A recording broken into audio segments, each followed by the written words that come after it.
Take yourselves back 4 years ago today, in the immediate days after the 2016 shock election of Donald Trump.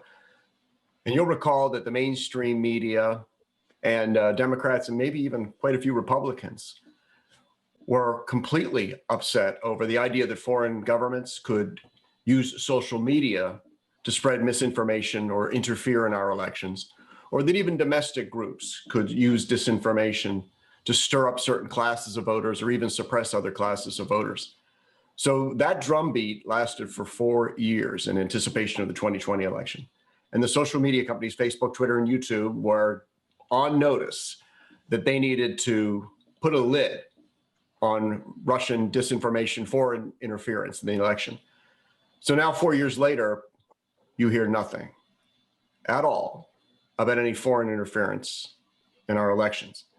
So maybe, just maybe, that worked with respect to stopping foreign and fake accounts. But nonetheless, big tech, social media is still in the crosshairs, even more so right now in Congress. And when you think about it, the social media platforms are what enable all of us to share our own news and views domestically, leaving the foreign interference out. And Democrats firmly believe that social media needs to be more aggressive at moderating the posts that users make. And Republicans believe that social media needs to stop moderating and fact-checking the things that Republicans say. So these are diametrically opposed priorities and wishes. And yet some critics of tech will say, well, obviously there's a bipartisan agreement that we need to change the way social media moderates content. Well, that's about as far as the agreement goes, since the pursuit of any legislation is going to run headlong into the First Amendment, while the Republicans and Democrats continue to disagree because they have opposite aims on what content moderation is about. And that's because almost all of the speech that Republicans don't want to see moderated and the Democrats want to see moderated is protected speech under our nation's First Amendment.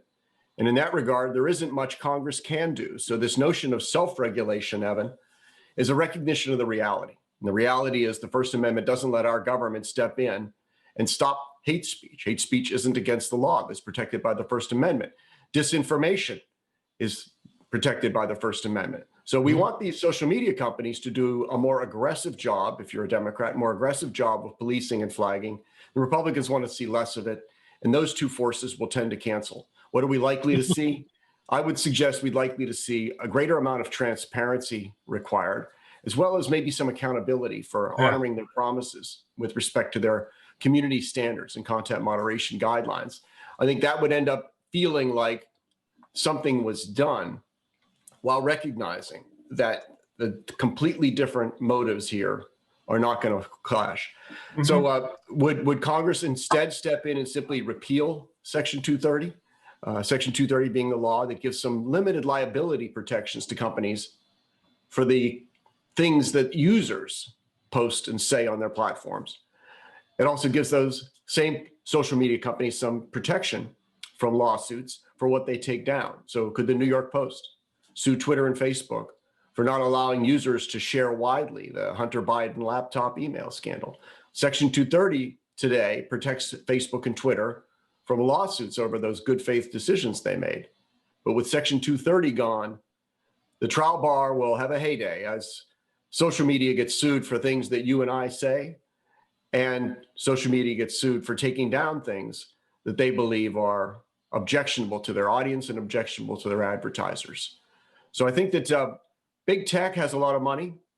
And what do they once say? That money doesn't necessarily buy you friends, but it does get you a new class of enemies. And that's certainly the case of big tech today.